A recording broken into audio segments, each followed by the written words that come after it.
اعوذ باللہ من الشیطان الرجیم بسم اللہ الرحمن الرحیم رب اشرح لی صدری ویسر لی امری واحلل عقدۃ من لسانی یفقہوا قولی آمین یا رب العالمین۔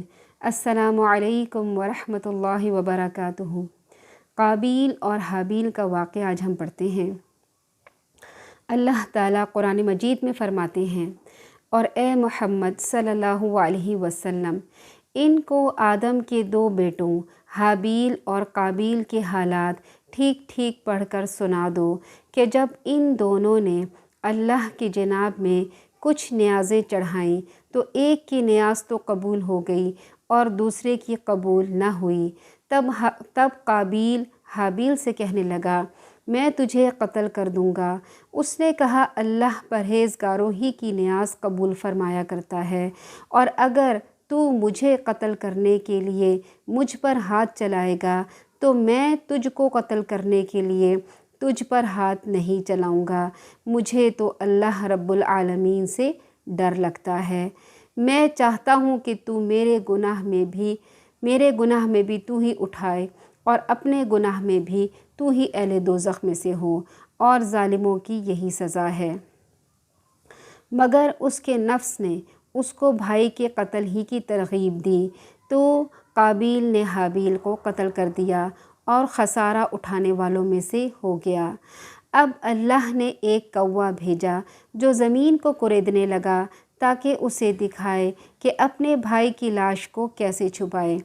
کہنے لگا، ہائے افسوس، مجھ سے اتنا بھی نہ ہو سکا کہ اس کوے کے برابر ہوتا کہ اپنے بھائی کی لاش چھپا دیتا۔ پھر وہ پشیمان ہوا۔ حضرت آدم اور حوا علیہ السلام کے ہاں جڑواں بچے پیدا ہوتے تھے، اور ایک جڑواں بچے پیدا جو ہوتے تھے اس میں ایک لڑکا ہوتا تھا اور ایک لڑکی، اور وہ آپس میں سگے بہن بھائی قرار پاتے تھے، جبکہ ان کی شادی دوسرا جڑواں بچوں سے ہوتی تھی۔ اسی طرح سے قابیل کی شادی حابیل کی بہن اور حابیل کی شادی قابیل کی بہن سے ہونی تھی، مگر قابیل کی بہن خوبصورت تھی اور اس سے حابیل کی شادی ہونی تھی، تو قابیل نے حابیل کی بہن سے شادی کرنے سے انکار کر دیا، اور وہ چاہتا تھا کہ اس کی جو لڑکی جو اس کے ساتھ پیدا ہوئی ہے قابیل کے ساتھ اس کا نکاح ہو جائے۔ آدم علیہ السلام نے اسے حکم دیا کہ حابیل کو اس سے نکاح کرنے دو۔ قابیل نے انکار کر دیا تو آدم علیہ السلام نے ان دونوں کو قربانی کرنے کا حکم دیا۔ حابیل بھیڑ بکریاں پالتا تھا، اس نے ایک موٹا تازہ جانور قربان کیا۔ قابیل نے اپنی کھیتی میں سے ایک ردی فصل کا ایک گٹھا قربانی کے طور پر پیش کیا۔ آسمان سے آگ اتری اور اس نے حابیل کی قربانی کو کھا لیا، لیکن قابیل کی قربانی کو چھوڑ دیا، کیونکہ اس وقت کوئی مسکین نہیں ہوتا تھا کہ ان کو صدقہ خیرات کیا جائے۔ تو صدقہ خیرات اس طرح سے کیا جاتا تھا کہ اپنی اپنی قربانی کو لے کر آسمان کے نیچے رکھ دیا جاتا، اللہ کی طرف سے آگ آتی اور اس قربانی کو کھا جاتی۔ جس قربانی کو کھایا جاتا وہ قبول ہو جاتی، جس قربانی کو چھوڑ دیا جاتا وہ قبول نہیں ہوتی تھی۔ تو قابیل کو غصہ آ گیا، اس نے کہا، میں ضرور تجھے قتل کر دوں گا تاکہ تو میری بہن سے شادی نہ کر سکے۔ حابیل نے کہا، اللہ تعالیٰ پرہیزگاروں سے قربانی قبول فرماتا ہے۔ اللہ کا طریقہ یہی ہے کہ متقی پرہیزگار کا عمل قبول فرمایا کرتے ہیں۔ اگر تم بھی تقوی اور پرہیزگاری اختیار کرتے تو تمہاری قربانی بھی قبول ہو جاتی۔ تم نے ایسا نہیں کیا تو اس میں میرا کیا قصور؟ لہٰذا میری جان لینے کی بجائے اپنے اندر تقوی پیدا کرو۔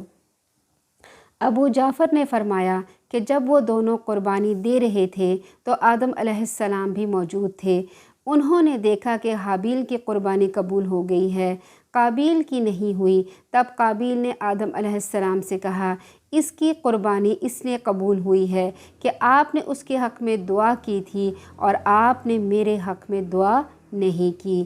اس کے بعد قابیل نے تنہائی میں حابیل کو دھمکی دی، ایک رات حابیل کو جانور چراتے ہوئے واپس آنے میں دیر ہو گئی۔ آدم علیہ السلام نے اس کے بھائی قابیل کو بھیجا کہ معلوم کرے اسے کیوں دیر ہوئی۔ وہ گیا تو اسے حابیل مل گیا۔ اس نے کہا تیری قربانی قبول ہو گئی ہے، میری نہیں ہوئی۔ اس نے کہا حابیل نے کہا اللہ تعالیٰ اہل تقوی سے قربانی قبول فرماتے ہیں۔ اس پر قابیل کو غصہ آ گیا۔ اس کے پاس لوہے کی کوئی چیز تھی، اس نے وہ مار کر حابیل کو قتل کر دیا۔ ایک اور روایت میں آتا ہے کہ حابیل اپنے جانوروں کو لے کر پہاڑوں پر چلے گئے تھے۔ قابیل ڈھونڈتا ہوا وہاں پہنچا اور ایک بڑا بھاری پتھر اٹھا کر ان کے سر پر دے مارا۔ یہ اس وقت سوئے ہوئے تھے۔ بعض کہتے ہیں کہ درندے کی طرح کاٹ کاٹ کر گلا دبا دبا کر ان کی جان لی۔ یہ بھی کہا گیا ہے کہ شیطان نے جب دیکھا کہ اسے قتل کرنے کا ڈھنگ نہیں آتا، یہ اس کی گردن مروڑ رہا ہے، تو اس ابلیس لعین نے ایک جانور پکڑا اور اس کا سر ایک پتھر پر رکھ کر اسے دوسرا پتھر زور سے دے مارا، جس سے وہ جانور اسی وقت مر گیا۔ یہ دیکھ کر قابیل نے بھی اپنے بھائی کے ساتھ یہی کیا، کیونکہ زمین پر اس وقت تک کوئی قتل نہیں ہوا تھا۔ اس لیے قابیل اپنے بھائی کو گرا کر کبھی اس کی آنکھیں بند کرتا، کبھی اسے تھپڑ اور گھونسے مارتا۔ یہ دیکھ کر ابلیس لعین اس کے پاس آیا اور اس نے قتل کرنے کا طریقہ سکھایا کہ پتھر سے سر کچل دے۔ قابیل نے حابیل کو قتل کر دیا تو جب دوڑتا ہوا ابلیس حضرت حوا علیہ السلام کے پاس آیا، اس نے کہا کہ قابیل نے حابیل کو قتل کر دیا۔ حضرت حوا علیہ السلام نے پوچھا قتل وہ کیا ہوتا ہے، وہ کیسا ہوتا ہے؟ اس نے کہا ابلیس نے اب نہ وہ کھاتا پیتا ہے نہ بولتا چاہتا ہے۔ کہا شاید موت آ گئی۔ اس نے کہا ہاں وہی موت آ گئی۔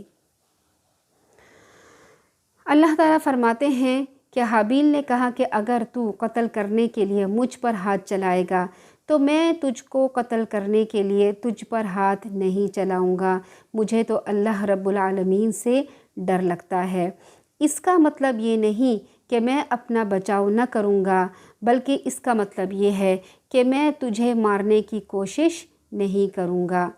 اسی لیے رسول اللہ صلی اللہ علیہ وسلم نے فرمایا جب دو مسلمان تلواریں لے کر لڑنے کے لیے ایک دوسرے کے سامنے آتے ہیں، پھر جنگ کرتے ہیں، تو قاتل اور مقتول دونوں جہنمی ہوتے ہیں۔ صحابہ نے عرض کیا اے اللہ کے رسول صلی اللہ علیہ وسلم، یہ تو قاتل ہے اس لیے سزا کا مستحق ہے، مقتول کا کیا معاملہ ہے کہ اس کو بھی سزا ملے؟ آپ نے فرمایا اس کی بھی شدید خواہش تھی کہ اپنے ساتھی کو قتل کر لیں۔ یعنی نیکی یہ نہیں ہے کہ اپنے آپ کو نہ بچائیں، بلکہ نیکی یہ ہے کہ اگر ہمیں معلوم ہو جائے کہ کوئی شخص ہمیں قتل کرنے کی کوشش کر رہا ہے تو اس کے قتل کرنے کی کوشش نہ کی جائے بلکہ بچنے کی کوشش کی جائے۔ حضرت عبداللہ بن عمر سے روایت ہے، انہوں نے فرمایا قسم ہے اللہ کی، ان دونوں میں سے مقتول یعنی حابیل جس کو قتل کیا گیا تھا وہ زیادہ طاقتور تھا، لیکن اس نے دوسرے کی طرف ہاتھ نہیں بڑھایا تاکہ گناہ کا مرتکب نہ ہو۔ حضرت عبداللہ بن مسعود سے مروی ہے کہ رسول اللہ صلی اللہ علیہ وسلم نے فرمایا جو انسان بھی ظلماً قتل ہوتا ہے اس کے قتل کا گناہ کا ایک حصہ حضرت آدم علیہ السلام کے بیٹے کو بھی ملتا ہے، کیونکہ وہ پہلا شخص ہے جس نے قتل کرنے کا طریقہ شروع کیا۔ حضرت مجاہد فرماتے ہیں جس دن قابیل نے اپنے بھائی کو قتل کیا اسی دن اسے سزا مل گئی، چنانچہ اس کی پنڈلی اس کی ران سے چپک گئی۔ اس کو یہ سزا بھی دی گئی کہ سورج جس طرف ہوتا قابیل کا چہرہ اسی کی طرف رہتا۔ اس طرح اسے دوسروں کے لیے عبرت بنا دیا گیا اور اسے جلدی سزا مل گئی۔ کیونکہ اس نے گناہ کا ارتکاب کیا تھا، سرکشی کی تھی اور اپنے سگے بھائی سے حسد کیا تھا۔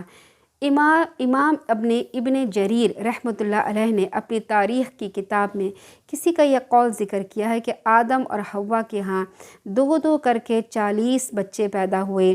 ایک قول کے مطابق 120 جوڑے پیدا ہوئے، ہر بار ایک لڑکا اور ایک لڑکی کی ولادت ہوتی۔ اس کے بعد انسانوں کی تعداد میں بہت زیادہ اضافہ ہوتا گیا اور وہ زمین میں بکھر گئے اور دور دور تک آباد ہو گئے۔ مورخین فرماتے ہیں کہ آدم علیہ السلام کے فوت ہونے تک ان کی اولادیں اور ان کی اولادوں وغیرہ کی تعداد 4 لاکھ افراد تک پہنچ چکی تھی۔ اس میں ہمیں یہ سبق ملتا ہے کہ حسد ہی وہ جرم تھا جس کے ذریعے سے زمین میں اللہ تعالیٰ کی پہلی نافرمانی کی گئی، یعنی حابیل کا قتل کس وجہ سے ہوا؟ حسد کرنے کی وجہ سے، یعنی حسد کی آگ اتنی زیادہ قابیل کے اندر تھی، اس سے برداشت نہ ہوا اور حسد میں آ کے اس نے حابیل کا قتل کر دیا۔ حابیل آدم علیہ السلام کی اولاد میں ایک نیک فطرت، خیر اور بھلائی کرنے والے اور اللہ تعالیٰ کے مطیع اور فرما بردار تھے اور اللہ کی راہ میں عمدہ اور اچھا مال خرچ کرنے والا فرد تھا، جبکہ دوسری طرف قابیل تھا جو کنجوس، بخیل، شیطانی راہ پہ چلنے والا اور مال کی محبت میں گرفتار شخص تھا۔ دونوں نے اللہ کی راہ میں قربانی کی۔ حابیل نے عمدہ مال قربان کیا جبکہ قابیل نے انتہائی گھٹیا مال قربانی میں پیش کیا۔ اللہ تعالیٰ پاکیزہ اور عمدہ مال قبول کرتا ہے، لہٰذا حابیل کی قربانی قبول ہو گئی اور قابیل کی مسترد ہو گئی۔ قابیل کو بھائی کی یہ قدر و منزلت پسند نہ آئی، اس نے حسد میں آ کے بھائی کو قتل کر دیا۔ اس طرح اس زمین پر پہلا قتل واقعہ ہوا جو حسد کا نتیجہ ہے۔ اس سے یہ معلوم ہوا کہ حسد سے ہمیشہ بچنا چاہیے کیونکہ یہ سرچشمہ گناہ ہے۔ اللہ تعالی ہمیں اور آپ کو، ہم سب کو حسد سے بچنے کی توفیق عطا فرمائے۔ کسی کے پاس بھی کوئی ایسی چیز دیکھیں جو آپ کو بھی چاہیے ہو اور آپ کو نہ ملی ہو تو حسد نہ کریں، بلکہ اللہ تعالیٰ سے دعا کریں، اے اللہ تو نے اس کو اتنی اچھی چیز عطا فرمائی ہے، ایسی چیز مجھے بھی چاہیے یا اس سے بہترین چیز مجھے چاہیے، اے رب العالمین تو اپنے خزانوں میں سے میری مدد کر دے، اپنے خزانوں میں سے مجھے عطا فرما دے، آمین ثم آمین۔ اس طرح سے کر کے دعا کیا کریں تاکہ اس بھائی کی نعمت بھی خراب نہ ہو اور حسد کر کے دوسرا انسان بھی نہ جلے اور حسد کی آگ میں نہ جلے۔ اللہ تعالیٰ سے دعا ہے کہ اللہ تعالیٰ ہمیں درست طریقے سے قرآن پاک پڑھنے کی، سمجھنے کی، عمل کرنے کی، آگے پہنچانے کی توفیق عطا فرمائے، آمین ثم آمین۔ سبحانک اللہم و بحمدک، نشہد ان لا الہ الا انت، استغفرک و اتوب الیک۔ السلام علیکم ورحمۃ اللہ وبرکاتہ۔